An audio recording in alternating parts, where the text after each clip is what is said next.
Votre masque va devenir votre plus grand allié. Vous allez devoir le porter obligatoirement dans tous les lieux publics que vous fréquentez habituellement.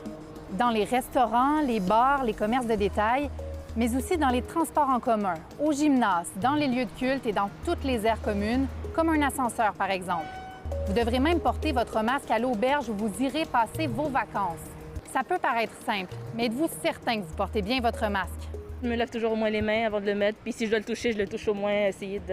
Comme si je dois le ranger, je le fais comme ça. J'en ai plusieurs, j'en ai acheté dès le début de la pandémie. Je vois du monde qui le porte genre en dessous du nez, puis ouais, c'est pas bien. Mais c'est difficile d'être parfait, là.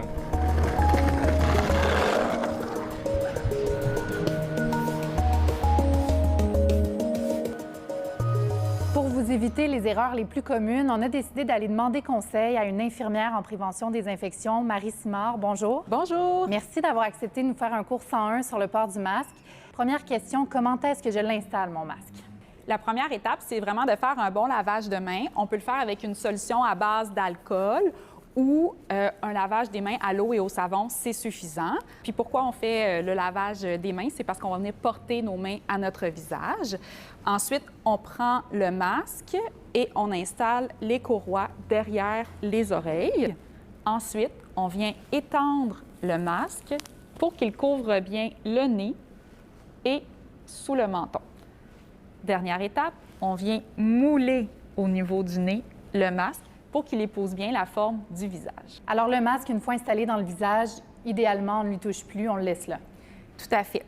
Les erreurs qu'on voit souvent, c'est que les gens vont venir toucher, donc c'est à ne pas faire. Aussi, ils vont venir le retirer pour parler.